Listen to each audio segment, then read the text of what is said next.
How do you train your brain to be able to think faster when you're being put on the spot? You see, when someone asks you a question and you're not prepared, what happens? Your brain hits the panic button, you open a dozen browser tabs in your head, trying to scramble for what to say. And as you start verbalizing your thoughts, it causes you to ramble instead of speaking clear points. This can be extremely frustrating and sometimes even embarrassing. How do I know? Because I used to do this. It makes you feel awful. It makes you feel incompetent, and it makes you look like you're not confident. My name's Vinh Giang, and I'm a communication skills teacher. And I want to share with you the exact solution to this common problem, which I shared on stage at my recent public speaking workshop in Sydney. So make sure you listen closely. With prepared content, I'm much more confident. If I have to speak off the cuff, a lot less confident. Okay, so this is really important to dissect here. Yeah. Because if someone asks you a question and you're not prepared, then what do you fall back on? Generally rambling. This is where frameworks are important. So when you've got a framework, you fall back on the framework instead. How many of you use frameworks when you communicate? You've got frameworks you use? Okay, fantastic. So small part of the room. I'll say less than 10% of you. I'm going to share with you a very simple framework. This is one I still use, and I'm using it in this Q&A right now. 3, 2, 1.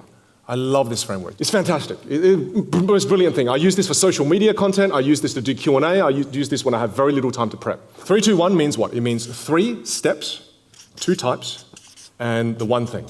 3, 2, 1. 3 steps, 2 types, one thing. So I'm going to put you under the spot, and I'm going to teach you how to use it. So could the audience members, could you give me a random topic? Sorry? Avocados. Avocados. Thank you. Right? Good. So avocado. The one thing about avocados is it's incredible on a keto diet. Right? It's just fantastic. I love eating avocados, and it's such a high protein source. It's fantastic, right? So that's the one thing. That's me using the one thing.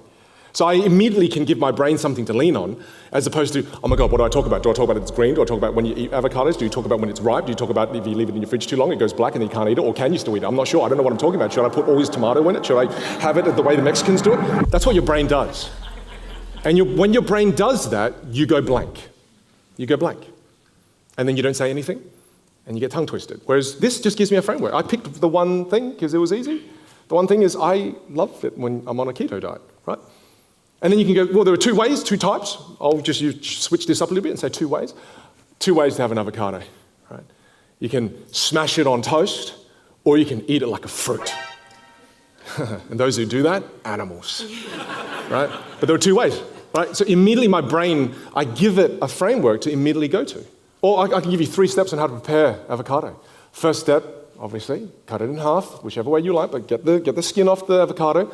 Step 2, mash it. Step 3, salt and pepper and lemon. Unreal. So my brain immediately is able to do that. So you're watching this, you're thinking, yeah, cool story, bro. But can I do it? You can, because you're going to do it. So stand there. All right? So you get to pick whichever one. You don't have to do all 3. You only just pick one. All right. Okay? So you ready for the random topic? No. And it's okay. You're never ready. No one's ever ready. Yeah. It's fine. No one's ever ready. You see, I'm going to give you the random topic, and I want you to formulate your answer in 3 seconds. I know it's crazy. I'm going to simulate pressure here for you, okay? So the topic is... And pause. Before I play the rest of the clip of my student absolutely crushing the 3-2-1 framework, I just want to remind you that this is just one of many communication frameworks that you can learn. I recorded a free 2-hour training diving deeper into the 3-2-1 framework and 2 other powerful communication frameworks that will help you avoid going blank while under pressure. It's going to stop you rambling and increase your confidence in everyday conversations. If you want access to that training, it's super easy. Just click the first link you see in the description below, or check out the pinned comment. I've put a link there as well. All right, now please watch the rest of the video. It's amazing how she handles this. So the topic is travel. 3, 2... The one thing about travel is it's magnificent. Boom. You can go anywhere you want. Perfect. Love it. Round of applause, please. Thank you. Next. Straight away, into the mic. Next one. 2 types. 2 types of travel is you can travel regionally and you can travel internationally by aeroplane. Round of applause again. That was fantastic. Again, 3 steps to travel. 3 steps to travel is plan it, book it, go. Big round of applause. She did it, right? It's so easy. Yet when we don't have frameworks, our brains just go to, oh my God, what do you mean trouble? I hate trouble. I don't want my kids to watch. And then your brain goes crazy. You did that before I finished counting down to 3. Yeah. That was so arrogant. I didn't love even let me travel. finish. I was still going, and you went, I got this, man. And you see, that's the difference between being prepared with a framework, because now you're excited to communicate. When you're not prepared, you're not excited, you're scared. You don't want to communicate. Whereas you leaned into it. If you noticed your body language, you came into the mic, you walked towards me because you felt ready. So when you fall back on a framework, it just makes things simple.